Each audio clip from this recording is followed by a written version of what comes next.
Hello and good morning to all my lovely students. I am your mentor, guide, teacher Shivangi Vasudevan.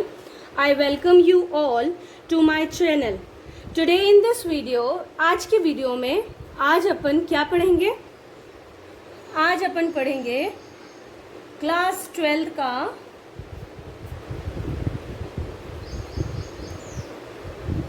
Accounting for partnership, that is the basic concept of partnership.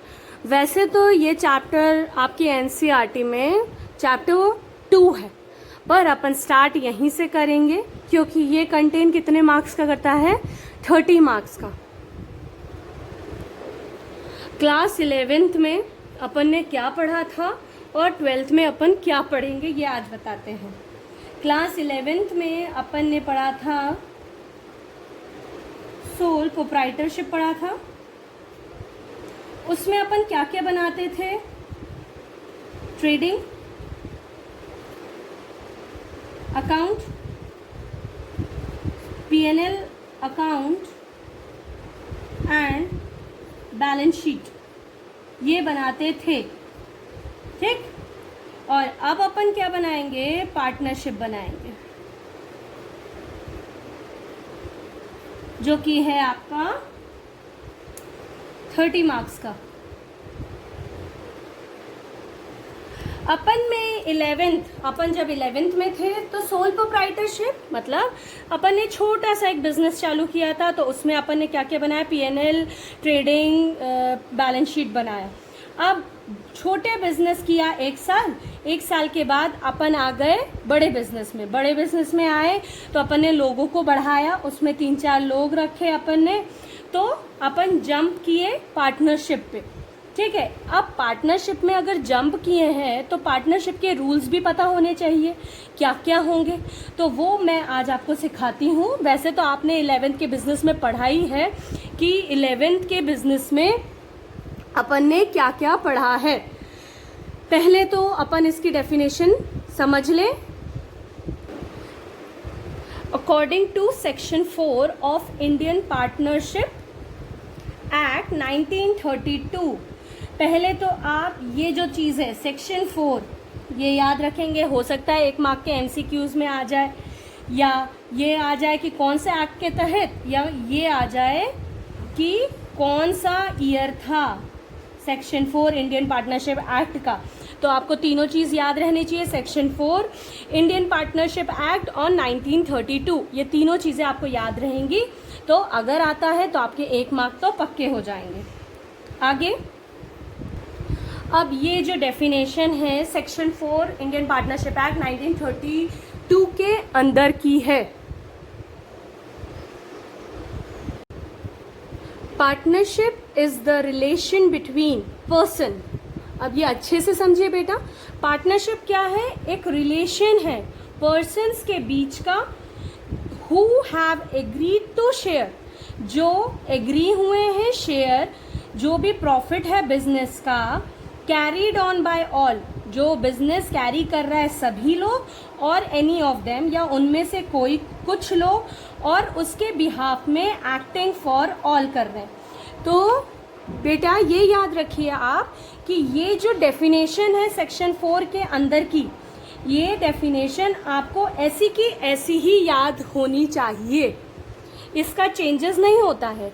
Definition मतलब जो किसी ने दी हुई है, और जो meaning होता है, मीनिंग आप क्या समझ रहे हैं, तो ये दोनों चीज़ें अलग अलग होती है। तो डेफिनेशन ये याद रखिएगा। नेक्स्ट है, अब अपन कुछ फिल इन द ब्लैंक्स करते हैं। ठीक है, तो पहली चीज,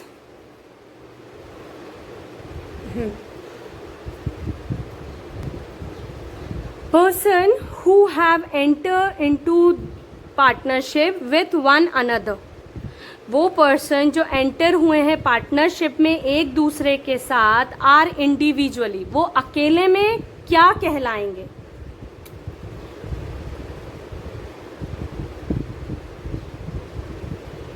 तो अकेले में वो कहलाएंगे पार्टनर्स, और इकट्ठे कलेक्टिवली क्या कहलाएंगे? फर्म कहलाएंगे। अब नेक्स्ट है the name under which the business carried, जिस नाम के अंदर बिजनेस अपन चलाते हैं उसको क्या बोलते हैं? उसको बोलते हैं फर्म्स नेम। अब आपके आगे का वो है पॉइंट्स, वो ये है फीचर्स ऑफ पार्टनरशिप। तो फीचर्स ऑफ पार्टनरशिप में पहला है 2 और मोर पर्सन। ठीक है, अगर अपन को एक पार्टनरशिप बनानी है तो उसमें एटलीस्ट 2 पर्सन्स होने चाहिए टुगेदर, जिससे अपन एक कॉमन गोल को पा सके। ठीक है, तो अपन क्या होगा, यहाँ पे क्या लिखेंगे, 2 मिनिमम। ठीक है, और दूसरे वर्ड्स में अपन बोल सकते हैं जो मिनिमम नंबर है पार्टनर्स का फर्म में वो 2 होंगे। ठीक, और मैक्सिमम लिमिट अपनी होती है 50। हाँ, और मैक्सिमम लिमिट हुई 50। और अपन जो बैंकिंग का बिजनेस करते हैं, यहाँ पे लिख देते हैं अपन बैंकिंग बिजनेस। बैंकिंग के बिजनेस में अपने पास मिनिमम 10 पर्सन्स होने चाहिए। ठीक है, और अदर बिजनेस का अलग है, अलग जो अदर बिजनेस आते हैं वो अदर बिजनेस में क्या कहलाएगा, 20। ठीक है, तो ये आपका फर्स्ट फीचर है बेटा। ठीक है, अब फर्स्ट फीचर के बाद अपन सेकंड फीचर में आ जाए, दैट इज एग्रीमेंट। अब जो एग्रीमेंट है, अब भाई अपन ने बिजनेस चालू किया है तो कुछ तो एग्रीमेंट रखना पड़ेगा ही। तो एग्रीमेंट ऐसा भी हो सकता है कि कैन बी ओरल और रिटन। एग्रीमेंट या तो अपन वर्बली बोल लें या लिख लें, कुछ भी हो सकता है। ओरल अपन का थोड़ा वैलिड कम होता है, किस केस में, अगर कोई डिस्प्यूट होता है उस केस में वैलिड नहीं होता है, पर रिटन वैलिड होता है।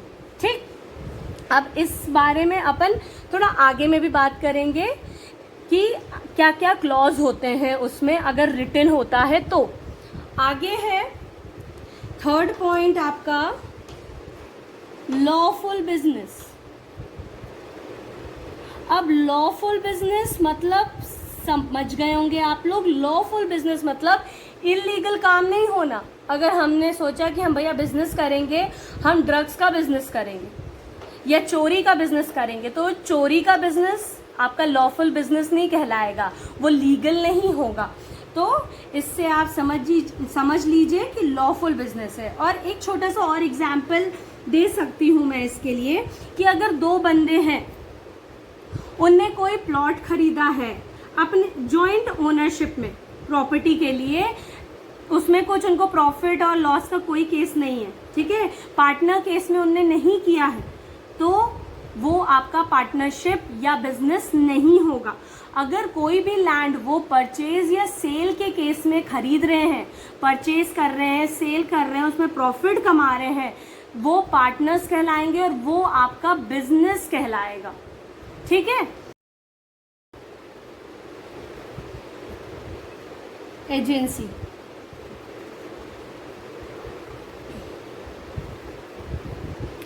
अब ये जो म्यूचुअल एजेंसी है बेटा, ये क्या चीज़ है, ये जो अपन ने लिखा है यहाँ पे, ये जो स्टेटमेंट लिखा है ना, the business of the partnership concern में be carried by on by all और any of them acting for all. इसमें 2 स्टेटमेंट, 2 इम्प्लीकेशंस बैठते हैं। पहली चीज़, जो हर एक पर्सन है, वो जो भी अफेयर्स हो रहे हैं आपके बिजनेस में, वो सब चीज़ में उसका पता होना बहुत ज़रूरी है। और सेकंड ये है कि जो भी रिलेशनशिप एग्जिस्ट कर रहा है म्यूचुअल एजेंसी से सारे पार्टनर्स का, उसमें हर एक पार्टनर प्रिंसिपल भी है और एजेंट भी है। ठीक है, मान लीजिए 4 बंदे हैं, 4 में से आज इसने बोला, मान लीजिए ये मोहन, सोहन, रवि, सुरेश, ठीक है, सुरेश, ठीक है, ये 4 बंदे हैं। अब इनने बोला कि आज मैं भाई जा रहा हूँ कहीं, तो तू आज बिजनेस को संभाल ले। तो ये बंदा क्या हो गया, आज ये प्रिंसिपल हो गया और ये एजेंट हो गया, क्योंकि इसने आज इसको पूरा अपना काम सौंप दिया। फिर नेक्स्ट चीज़ क्या है, अब मान लीजिए ये जो है सोहन ने रवि को बोल दिया कि भैया मैं अब नेक्स्ट दिन हुआ और सोहन ने रवि को बोल दिया कि आज मैं जा रहा हूँ, तू बिजनेस संभाल ले। तो आज ये प्रिंसिपल हो गया और ये एजेंट हो गया। फिर एक दिन और रवि को कहीं जाना पड़ गया या वो बीमार पड़ गया, तो उसने सुरेश को बोला कि आज तू बिजनेस संभाल ले भाई। तो क्या हुआ, आज सुरेश प्रिंसिपल बन गया और रवि एजेंट बन गया। तो मैं इसको समझाने के लिए, इसलिए ये जो आपका है ये क्यों समझा रही हूँ कि हर एक बंदा जो पार्टनरशिप में है वो एजेंट भी है, प्रिंसिपल भी है। ठीक है, वो अपने पार्टनरशिप से एक बाइंड है, उनका एक म्यूचुअल एजेंसी से उनका रिलेशनशिप बहुत इम्पॉर्टेंट है। म्यूचुअल एजेंसी एब्सेंट नहीं हो सकती इसमें। ठीक, अब नेक्स्ट है आपका शेयरिंग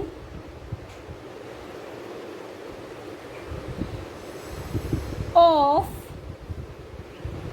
प्रॉफिट।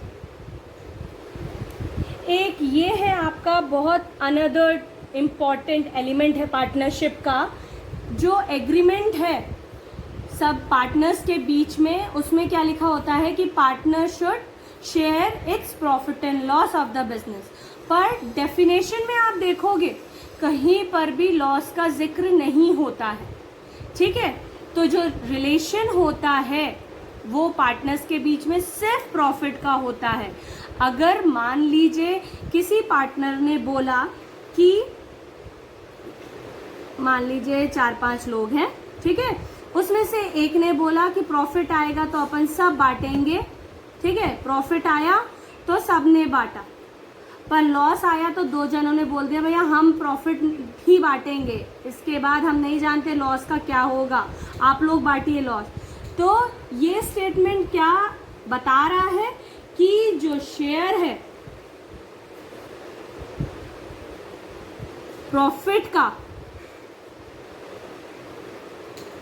वो कंपलसरी है, पर शेयर जो लॉस का है वो कंपलसरी नहीं है। ठीक है, तो ये रहा आपका फीचर्स ऑफ पार्टनरशिप। 2 और more persons, agreement, lawful business, mutual agency, share of profit, ये हुआ आपके फीचर्स ऑफ पार्टनरशिप। अब आपका आ गया नया टॉपिक जो है राइट्स ऑफ पार्टनर। अब आपको ये भी तो पता होना चाहिए कि राइट्स ऑफ पार्टनर क्या है, पार्टनर्स के राइट क्या हैं। तो पहली चीज,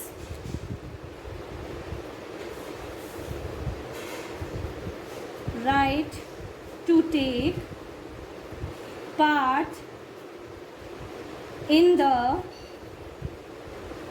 कंडक्ट of the business। अब ये जो पॉइंट है इससे क्या बता रहे हैं कि जो पार्टनर रहेंगे वो जो भी बिजनेस में हो रहा है उसमें पार्ट लेंगे। ठीक है, उनका अधिकार है कि वो बिजनेस के हर एक अफेयर में पार्ट लें। दूसरी चीज है right to be consulted. Consulted मतलब बिना कुछ पूछताछ के काम नहीं होना चाहिए। सारे जितने भी पार्टनर्स हैं उनसे सब कुछ पूछना चाहिए, उनको बताना चाहिए। कंसल्टेड, ठीक है।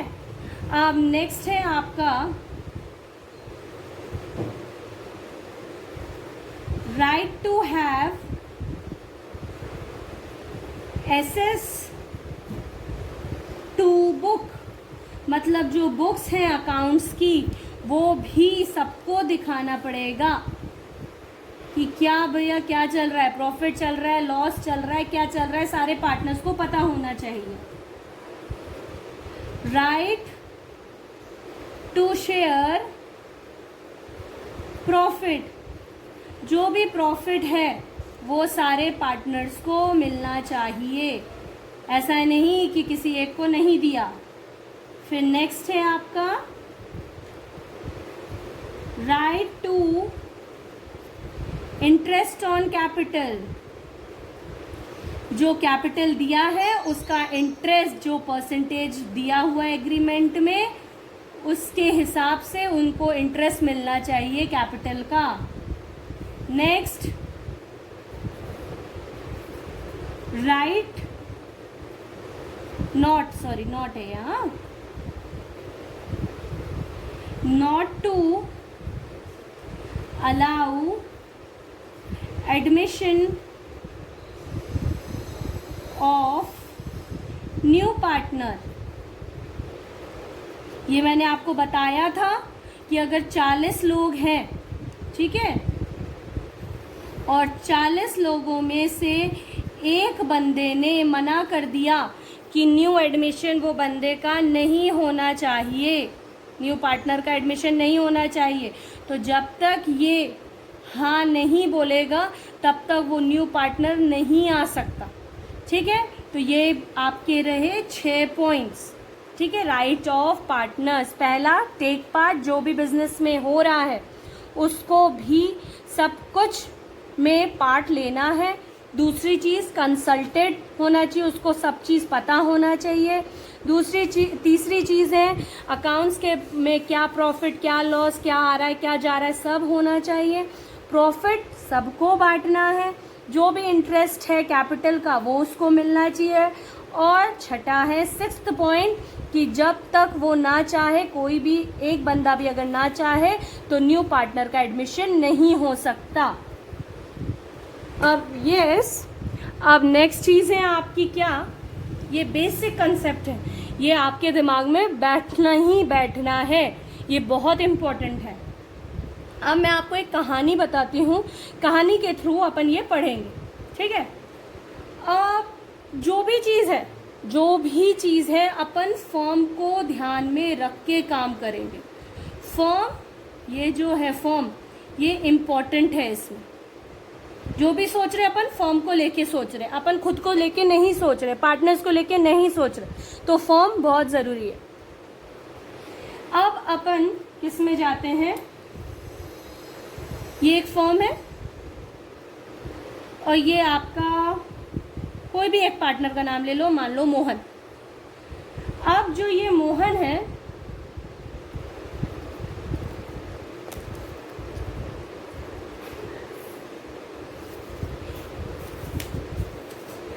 ये मोहन जो है, मोहन ने फॉर्म को दिया, क्या दिया, कैपिटल दिया। ध्यान से सुनिए बच्चों, कैपिटल दिया तो ये जो फॉर्म है मोहन को क्या देगी, इसके बिहाफ में देगी इंटरेस्ट ऑन कैपिटल देगी। ठीक है, ये जो इंटरेस्ट ऑन कैपिटल है ये क्या होगा फॉर्म के लिए, क्या होगा, सोचो जल्दी, एक्सपेंस होगा, क्योंकि वो अपने पास से कोई चीज़ दे रही है ना, तो उसके पास से तो पैसा गया, तो जो पैसा जाता है उसको अपन एक्सपेंस बोलते हैं। ये तो अपन ने 11th में पढ़ा हुआ है, ये तो अपन को बनेगा। ठीक, अब नेक्स्ट चीज़ है दूसरी कहानी, फॉर्म है, यहाँ पे ये आपका रहा एक पार्टनर।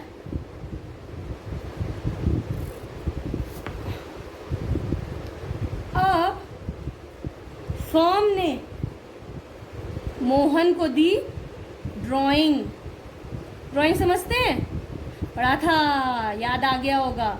ड्राइंग है आपकी पर्सनल यूज के लिए, कोई पैसा दिया मोहन को, तो जो ये मोहन है, मोहन फर्म को क्या देगा, इंटरेस्ट ऑन ड्राइंग देगा, कुछ परसेंटेज देगा ना, इंटरेस्ट तो देना पड़ेगा भाई। अब ये जो इंटरेस्ट देगा मोहन, मतलब फर्म को मिला है, फर्म को मिल गया कोई चीज़, पैसे मिलेंगे, तो वो अपने लिए क्या होगी, रेवेन्यू। रेवेन्यू क्या होती है, अपनी इनकम होती है, तो फर्म की क्या हो गई, इनकम हो गई। फिर नेक्स्ट है आपका क्या, फिर से एक और कहानी, फर्म और मोहन की कहानी। अब फर्म क्या कर रहा है भाई, फर्म मोहन को दे रहा है, क्या दे रहा है, सैलरी दे रहा है, रेमोनरेशन।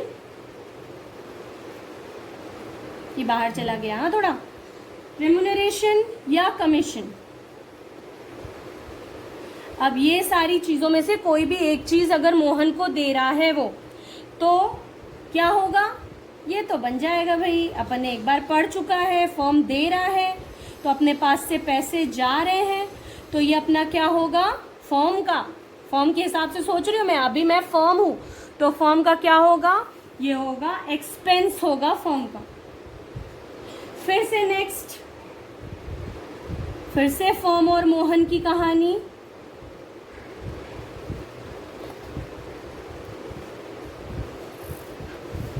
अब फिर से हुई मोहन और फर्म की कहानी, तो मोहन ने फर्म को क्या दिया, लोन या एडवांस दिया, जो भी दिया, लोन या एडवांस जो भी दिया, तो फर्म को भी तो देना पड़ेगा भाई। फर्म क्या देगा मोहन को, इंटरेस्ट ऑन लोन या एडवांस देगा, ठीक है। तो ये फर्म के लिए क्या कहलाएगा, ये भी एक्सपेंस। फर्म जितनी भी चीज दे रहा है उसके पास से पैसे जा रहे हैं, और जो पैसे जाते हैं उसको अपन एक्सपेंस बोलते हैं, और जो पैसे आते हैं उसको अपन क्या बोलते हैं, रेवेन्यू। तो स्टूडेंट्स ये चीज आप याद रखिएगा, ये चीज़ें याद रखना बहुत ज़रूरी है। ये मेन बेसिक कंसेप्ट है आपके पार्टनरशिप का, ये चीज़ अपने दिमाग में डाल लीजिए, जो रट्टू तोता है वो रट लीजिए, ठीक है। अब अपन पढ़ेंगे पार्टनरशिप डीड। अब पार्टनरशिप डीड में बेटा MCQs बहुत सारे आ गए थे इस साल भी। अब जो पार्टनरशिप डीड है वो क्या होता है मैं आपको बताती हूँ। पहली तो चीज़ ये है पार्टनरशिप डीड के बारे में कि मैंने आपको पहले ही बताया था, दो टाइप के एग्रीमेंट होते हैं। दो कौन से होते हैं, ओरल और रिटन। ओरल आपका पार्टनरशिप डीड नहीं कहलाता है, ठीक है। आपका जो डीड कहलाता है वो रिटन एग्रीमेंट होता है। रिटन एग्रीमेंट उसको ही अपन पार्टनरशिप डीड कहते हैं। और ये भी चीज़ याद रखिएगा, पार्टनरशिप डीड को अपन एक और चीज़ बोलते हैं, वो होता है आपका मेमोरेंडम ऑफ पार्टनरशिप, एक और चीज़ बोलते हैं, ठीक है।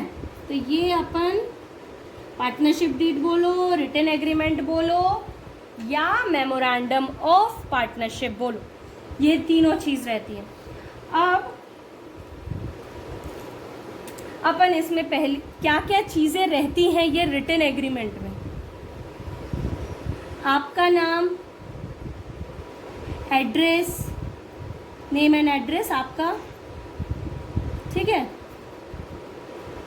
फिर बिजनेस का नाम,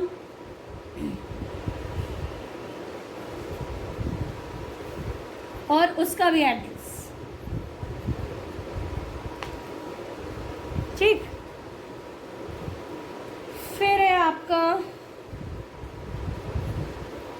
इंटरेस्ट ऑन कैपिटल रहेगा, जो आपने कैपिटल दिया उसमें कितना इंटरेस्ट मिलेगा वो भी दे सकते हैं। अगर नहीं देंगे तो क्या होगा वो मैं आगे बताऊंगी। इंटरेस्ट ऑन ड्राइंग ये भी दे सकते हैं, अगर नहीं दिया है तो क्या होगा वो भी मैं आपको बताऊंगी। फिर है सैलरी, ये तो बहुत ज़रूरी है भाई, सैलरी के बिना अपना लिविंग ऑफ स्टैंडर्ड कैसा अच्छा होगा, तो सैलरी भी देते हैं। अगर नहीं दी है तो क्या होगा वो भी बताएंगे। और जो कि प्रॉफिट है वो भी बताएंगे, अगर होगा तो क्या होगा और नहीं होगा तो क्या होगा। ठीक है, अब है आपका absence of below provisions and in partnership deed. अब पार्टनरशिप में कुछ कुछ चीज़ें साइलेंट होती है, तो अपन उसको क्या मान के चलेंगे मैं वो अब आपको बताती हूँ। पहली चीज़ है आपका इंटरेस्ट ऑन कैपिटल। अगर इंटरेस्ट ऑन कैपिटल लिखा है आपके एग्रीमेंट में तो बहुत अच्छी बात है, अगर नहीं लिखा है तो वो नील माना जाता है। ठीक, नेक्स्ट है आपका इंटरेस्ट ऑन ड्राइंग। जो इंटरेस्ट ऑन ड्राइंग है ये भी अगर लिखा है तो बहुत अच्छी बात है, अगर नहीं लिखा है बच्चों तो क्या लिखेंगे आप, नील मान के चलेंगे इसको भी। Next interest on loan. Interest on loan भैया कंपनी अपना क्या लेगा, मैंने आपको बताया था लोन में अपनी एक्सपेंस है ये तो, ठीक है, तो ये तो लेना बहुत ज़रूरी है। तो इसके लिए भी एक प्रोविज़न बना के रखा उनने कि 6% पर एनम लेंगे। ठीक है, तो ये क्या है, इंटरेस्ट जो है लोन का मोहन कितना लेगा, अगर नहीं दिया है तो 6% पर एनम लेगा ही लेगा। ठीक, फिर है आपका फोर्थ पॉइंट रेम्यूनरेशन या कमीशन। ये अगर नहीं दिया हुआ है तो इसको भी अपन नील लेके चलेंगे। फिर लास्ट पॉइंट है प्रॉफिट शेयरिंग।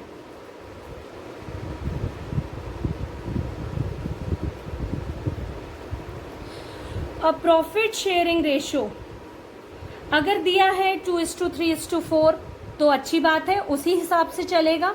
और अगर नहीं दिया हुआ है तो ये आपको इक्वली मान के चलना है। ठीक है, अगर मान लीजिए 5 पर्सन्स हैं, पार्टनर्स हैं, तो पांचों को इक्वली डिवाइड होगा। तो ये दो चीज़ याद रखिएगा कि interest on loan 6% per annum और जो प्रॉफिट शेयरिंग रेशो है वो इक्वली बांटे जाते हैं। अब अपन दो अकाउंट बनते हैं। तो पहला तो जो अपन ने 11th में पढ़ा है, नेक्स्ट टॉपिक बता रही हूँ मैं आपको, तो जो 11th में जो पढ़ा है पहले उसका थोड़ा सा रिवीजन कर लेते हैं कि क्या क्या पढ़ा था अपन ने। तो ये था आपका P&L अकाउंट बनाते थे, राइट। अभी तो मैंने आपको बताया कि अपन ने 11th में क्या क्या पढ़े, क्या क्या पढ़े भाई 11th में P&L अकाउंट बनाते थे। ठीक है, तो अब P&L अकाउंट के बारे में थोड़ा सा रिवाइज कर लेते हैं। जैसे कि ये साइड आपका डेबिट होता था, ये साइड आपका क्रेडिट होता था। ठीक है, अब जितने भी एक्सपेंसेस और लॉसेस हैं इस साइड आते थे, और जितने भी आपके गेन और इनकम रहते थे वो इस साइड आते थे। इनकम मतलब रेवेन्यू, ठीक है, एक्सपेंस और ये रेवेन्यू जितने भी आते थे ऐसे ही आते थे। तो अपन क्या करते थे, अगर ग्रॉस लॉस आए तो अपन इस साइड लिखते थे, और मान लीजिए आपका ग्रॉस प्रॉफिट है तो अपन इस साइड लिखते थे। ठीक है, फिर बहुत सारी चीज़ें आती थी तो वो अपन इधर लिख देते थे। फिर अगर मान लीजिए नेट प्रॉफिट है तो इस साइड, और अगर नेट लॉस है तो इस साइड। ठीक, इतनी कहानी पता याद आ गई, 11th क्लास की अपन को। अब अपन क्या करेंगे, अब अपन बनाएंगे नई कहानी 12th क्लास की। P&L appropriation account. ठीक है, अब इधर लिख लेते हैं, ये डेबिट है, ये क्रेडिट। अब जितने भी एक्सपेंसेस, यही की कहानी यहाँ पे भी चलेगी। एक्सपेंसेस एंड लॉसेस इस तरफ और गेन और इनकम इस तरफ। ठीक है, अब स्टूडेंट्स इसमें क्या होगा, अपन ने ये जो पढ़ा है कहाँ गया, ये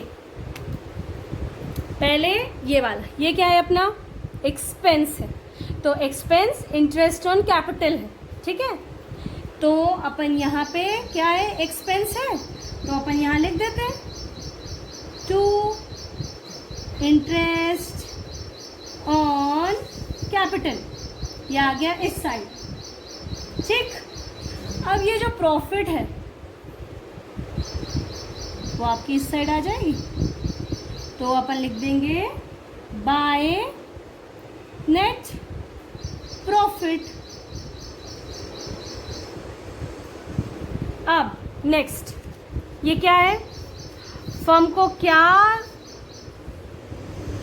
करना है, आप ड्राइंग दी है तो उसके बिहाफ में फर्म को क्या मिलेगा, ड्राइंग का इंटरेस्ट मिलेगा। तो जो ड्राइंग का इंटरेस्ट होता है वो क्या होगा, आपकी रेवेन्यू मतलब इनकम है, तो अपन यहाँ लिख देते हैं बाय इंटरेस्ट ऑन ड्राइंग।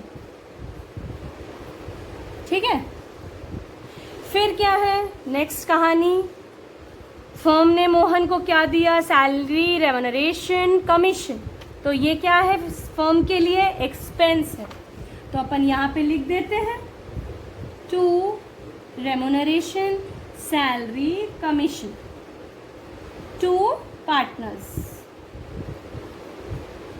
तो ये यहाँ लिख दिया। फिर नेक्स्ट क्या है, इंटरेस्ट ऑन लोन, तो यहाँ पे आ गया आपका टू इंटरेस्ट ऑन लोन। ठीक है, अब स्टूडेंट्स ये चीज़ याद रखिए, जब भी फर्म लोन ले रहा है तो उसका इंटरेस्ट तो इसको दे रहा है, पर अपने पास भी तो वो कुछ रिजर्व रखेगा, क्योंकि कभी उसको ज़रूरत पड़ गई तो रिजर्व जो रखेगा वो भी आपके एक्सपेंस ही कहलाएंगे। तो यहाँ पे आप लिख लीजिए टू ट्रांसफर, ये आपका हुआ ट्रांसफर टू रिजर्व, तो ये यहाँ पे आ जाएगा। ठीक है, ये पूरी पिक्चर आपको समझ में आ गई कि पीएनएल में क्या क्या बनता था, पीएनएल से क्या चीज़ अपने पास आया, और ये एप्रोप्रिएशन 12th की नई कहानी बन गई। अब थोड़ा सा ट्विस्ट लाते हैं अपन, अब भैया 12th है तो नई चीज़ तो आएगी आएगी। तो पहली चीज़ क्या है, ये जो है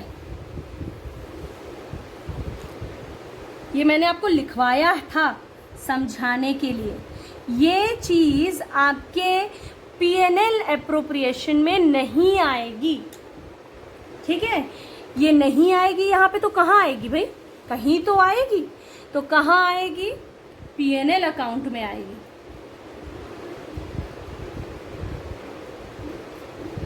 ठीक है, अब दो चीज़ और कर लेते हैं, और क्या क्या चीज़ आएगी, क्योंकि ये 12th है तो 12th में कुछ नयापन तो हो गई, तो इसमें आएगी मैनेजर कमीशन, ये भी आएगा, मैनेजर कमीशन भी आएगा, और रेंट पेड टू पार्टनर्स।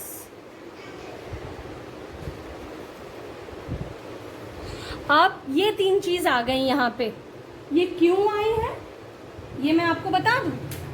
अब इसका जो रूल होता है बेटा ये होता है कि अगर प्रॉफिट आए या नहीं आए, ये होता है आपका चार्ज अगेंस्ट प्रॉफिट। प्रॉफिट आए या नहीं आए आपको ये चीज देनी ही पड़ेगी, ठीक है। और ये इससे पहले ही होता है, नेट प्रॉफिट से पहले ही ये देकर फिर आपकी नेट प्रॉफिट आएगी, ठीक। अब ये हो गया आपका, इतना समझ में आई, ये पिक्चर समझ में आ गई कि नहीं आई, ठीक है। अब ये जब चार्ज अगेंस्ट प्रॉफिट बोल दिया अपन ने इस चीज को, तो ये क्या चीज होगी भाई, ये आपका होगा, अब किसका अकाउंट बनाने हैं, एप्रोप्रिएशन अकाउंट बना रहे हैं अपन, तो नाम भी तो एप्रोप्रिएशन ही आएगा। एप्रोप्रिएशन ऑफ प्रॉफिट कहलाएगा ये। कौन सी चीज है, interest on capital, remuneration, salary, commission to partners और ट्रांसफर टू रिजर्व, ये चीजें आपकी एप्रोप्रिएशन ऑफ प्रॉफिट कहलाएगी। अब मान लीजिए यहाँ ज्यादा आ गया, यहाँ कम आया, तो कम जब आता है तो क्या आता है, टू प्रॉफिट, बैलेंसिंग फिगर आएगा यहाँ पे। और मान लीजिए यहाँ पे आया ज्यादा और यहाँ आएगा कम, तो ये क्यों, यहाँ पे क्या लिखेंगे, क्या लिखेंगे बताओ भाई बताओ, यहाँ क्या लिखेंगे, लॉस लिखेंगे। आप तो हो ही रट्टू तोता जो 11th का बता दिया कि यहाँ भैया ज़्यादा आएगा तो यहाँ लिखो प्रॉफिट, यहाँ ज़्यादा आया तो यहाँ लिखो लॉस। ऐसा नहीं है, ये 12th है, 12th में कुछ चुटकी वाली चीज़ें होती हैं, तो ये आपकी क्या होंगी, लॉस नहीं होगी, ये अपन नहीं लिखेंगे। तो ये नहीं लिखेंगे तो क्या लिखेंगे, ये मैं आपको अगली क्लास में बताऊंगी। थोड़ा सा तो सस्पेंस और क्या बोलते हैं उसको, सरप्राइज होना चाहिए। मैडम कुछ तो ट्विस्ट देंगी तभी तो आप नेक्स्ट वीडियो उनका देखोगे। चलिए बच्चों, ये रहा आपका आज की पढ़ाई। अब आपने क्या क्या पढ़े हो आज, थोड़ा सा रिकॉल कर लेते हैं अपन ने पढ़ा 11th में क्या पढ़ा था, 12th में क्या पढ़ रहे हैं। डेफिनेशन सेक्शन 4 1932 के अंदर में क्या थी, उसके 2 फिल इन द ब्लैंक्स करवा दिए अगर एमसीक्यूज में आ गए तो। फीचर्स ऑफ पार्टनरशिप बहुत इजी है, आपको बनी गया होगा, मेरे बच्चे इतने गधे नहीं है, अच्छे बच्चे मेरे, तो ये आपको बन गया होगा। नेक्स्ट, राइट्स टू पार्टनर, ठीक है। राइट्स ऑफ पार्टनर क्या क्या है, मैंने आपको 6 पॉइंट्स बता दिए। फिर ये चीज़ है बेसिक कंसेप्ट, ये इम्पोर्टेंट है, ये आपको समझ में आ गया होगा। वीडियो को 1-2 बार और घुमाएंगे तो और समझ में आ जाएगा। फिर अपन ने पढ़ा पार्टनरशिप डीड क्या क्या होती है, क्या क्या क्लॉज होते हैं उसमें, और अगर साइलेंट है पार्टनरशिप डीड तो क्या क्या होगा। फिर नेक्स्ट है आपका, आपने पीएनएल अकाउंट 11th में कैसे बनाते थे, फिर उसके बाद उसको देखी अपन पीएनएल एप्रोप्रिएशन अकाउंट कैसे बनाएंगे, क्या चीज़ चार्ज अगेंस्ट प्रॉफिट होती है, प्रॉफिट आए ना आए अपन को ये चीज़ भरनी है, और ये जो है एप्रोप्रिएशन ऑफ प्रॉफिट है, तो ये आपका प्रॉफिट होता है, ये आपको अगली क्लास में बताएंगे। अगर ये आपको अच्छा लगे बेटा तो प्लीज़ कमेंट कीजिएगा, सब्सक्राइब कीजिएगा, लाइक कीजिएगा, शेयर कीजिएगा। यहाँ पे समाप्त होता है अपनी क्लास। अच्छे से रहिए, पढ़िए खूब और कहीं घूमने नहीं जाइए। Bye, take care.